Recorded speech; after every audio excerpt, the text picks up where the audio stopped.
1947 में जो भारत को आजादी मिली और राजनैतिक पॉलिटिकल फ्रीडम थी, लीगल फ्रीडम थी।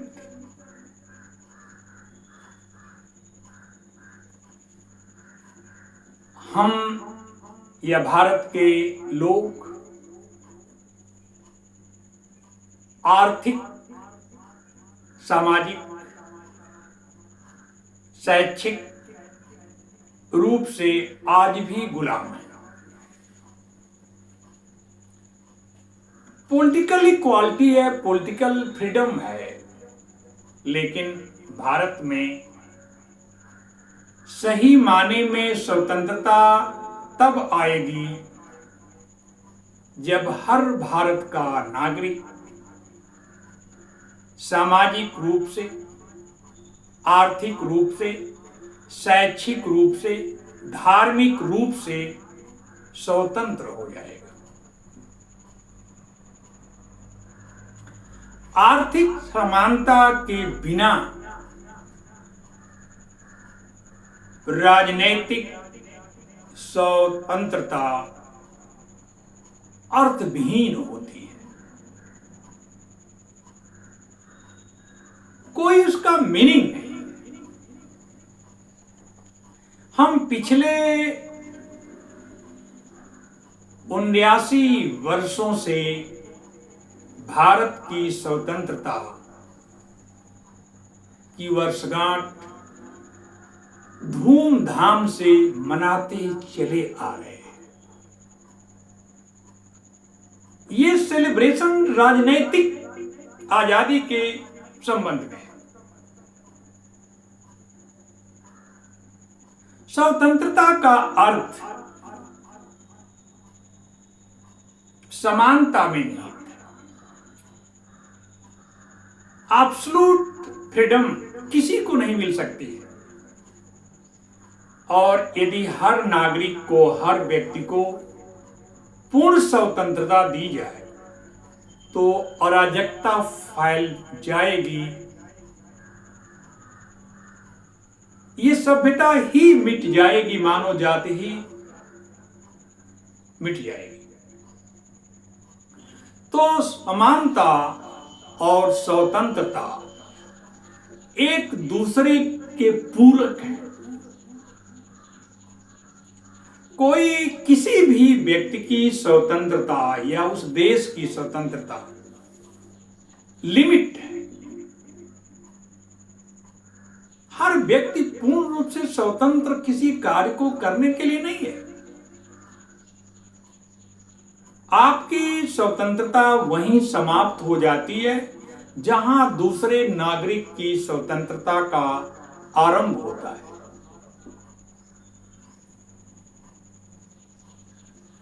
और सच्ची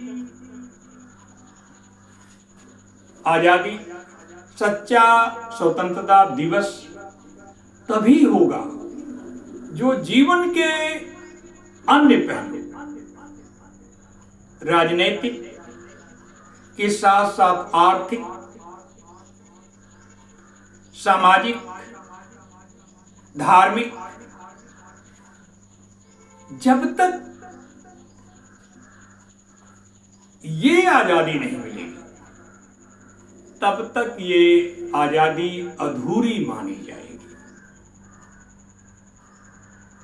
भारत के संविधान ने पिछले जो 75 वर्षों की यात्रा किया, भारत का संविधान चाहता है कि भारत में सामाजिक, आर्थिक, धार्मिक आजादी कायम हो, लेकिन भारत का संविधान अपने लक्ष्य को प्राप्त नहीं कर पाया है। आज भी भारत जातियों में बटा है, वर्णों में बटा है और जातियों के नाम पर भेदभाव है और समानताएं हैं। भारत में एक प्रकार की शिक्षा होनी चाहिए। जो अमीर हैं उनके लिए शिक्षा अलग है, जो गरीब हैं, किसान हैं, उनके लिए शिक्षा प्रणाली, स्कूल, कॉलेज, यूनिवर्सिटियां। इसलिए जो भारत के संविधान बनाने वालों ने जो ड्रीम, सपना देखा, जो प्रियम्बुल में जो मौलिक अधिकारों के चैप्टर नंबर 3 में लिखे हैं, भारत एक ऐसे समाज राष्ट्र की स्थापना करना चाहता है जो जाति विहीन हो, जिसमें आर्थिक असमानताएं कम हो। आपकी आजादी में एक वोट एक व्यक्ति को मिला। यदि आप आर्थिक रूप से कमजोर हैं, गरीब हैं, भिखमंगे हैं, तो आपके वोट को कोई भी आदमी खरीद सकता है और सत्ता में रहेगा। यदि आप अशिक्षित हैं, अनपढ़ हैं, राजनीतिक जागरूकता नहीं है, तो आपको भावनाओं को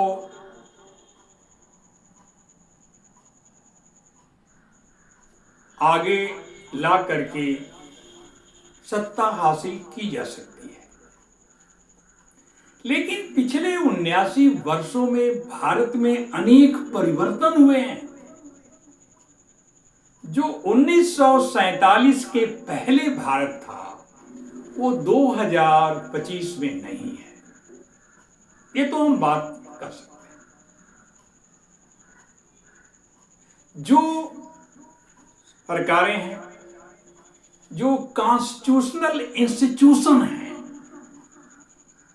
उन्हें ईमानदारी से प्रयास करना चाहिए कि भारत में सामाजिक स्वतंत्रता, आर्थिक स्वतंत्रता, शैक्षिक स्वतंत्रता और धार्मिक स्वतंत्रता भी होनी चाहिए, कोशिश करनी चाहिए। तब हम सच्चे अर्थों में कह सकते हैं कि हम स्वतंत्र हैं, आजाद हैं। अभी विकसित राष्ट्र बनने का सपना भारत देख रहा है कि 2047 तक भारत एक विकसित राष्ट्र बन जाएगा। जैसे यूरोप के देश हैं, अमेरिका है, जापान है, वैसी हमारी सामाजिक, आर्थिक, शैक्षिक स्थिति आ जाएगी। एक लक्ष्य है जो अगले 22 वर्षों में आने वाला है। यदि आर्थिक आजादी, सामाजिक आजादी, धार्मिक आजादी, जितने भी विषमताएं हैं, इनको मिटा दें तो 22 वर्षों के बाद भारत एक विकसित राष्ट्र बन सकता है। और भारत का संविधान एक जिंदा लाइव बुक है।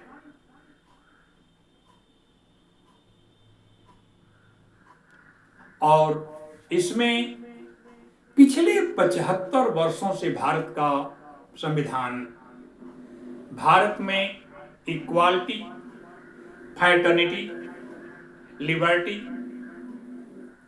इन सारे जो हमारे आदर्श हैं उसको भारत के समाज में स्थापित करने की लगातार कोशिश करता जा रहा है। भारत के जो राजनैतिक दल हैं वो भी जो संविधान में जो लक्ष्य है, प्रियम्बुल से लेकर के directive principle of state, fundamental rights, उनके अनुसार उन राजनैतिक दलों का संविधान है। कोई पॉलिटिकल पार्टी देश की एकता, अखंडता, संप्रभुता के विरुद्ध कार्य नहीं कर सकती। उसी के अनुसार उसे कार्य करना पड़ता है, तब उसका रजिस्ट्रेशन होता है। तो मैं चाहता हूं कि भारत में एक समता मूलक समाज की स्थापना, भारत में एक जाति विहीन समाज की स्थापना हो, आर्थिक समृद्धि की स्थापना हो। आज भी 80 करोड़ ऐसे लोग हैं जो सरकार से 5 किलो गेहूं और चावल लेकर जीवन का यापन कर रहे हैं। ये सोचने वाली विषय है कि यदि हम आर्थिक रूप से निर्भर होते तो सरकार के चावल और गेहूं के अनुदान पर दुकानों के सामने लाइन नहीं लगाते। इसका अर्थ कि अभी भी आर्थिक रूप से हम स्वतंत्र नहीं हुए और इस दिशा में अधिक काम करने की आवश्यकता है। शिक्षा में सेंट्रल यूनिवर्सिटियां हैं, स्टेट यूनिवर्सिटियां हैं, प्राइवेट यूनिवर्सिटियां हैं, स्टेट गवर्नमेंट के स्कूल और कॉलेज हैं। भारत में एक ढंग की शिक्षा पद्धति की आवश्यकता है। ये भेदभाव जब तक शिक्षा में नहीं समाप्त होगा तब तक भारत एक विकसित और आदर्श राष्ट्र नहीं बन सकता है। जय हिंद, जय भारत। डॉक्टर अंबेडकर अमर रहे। आप सभी को आज 15 अगस्त 2025 है, स्वतंत्रता दिवस की शुभकामनाएं।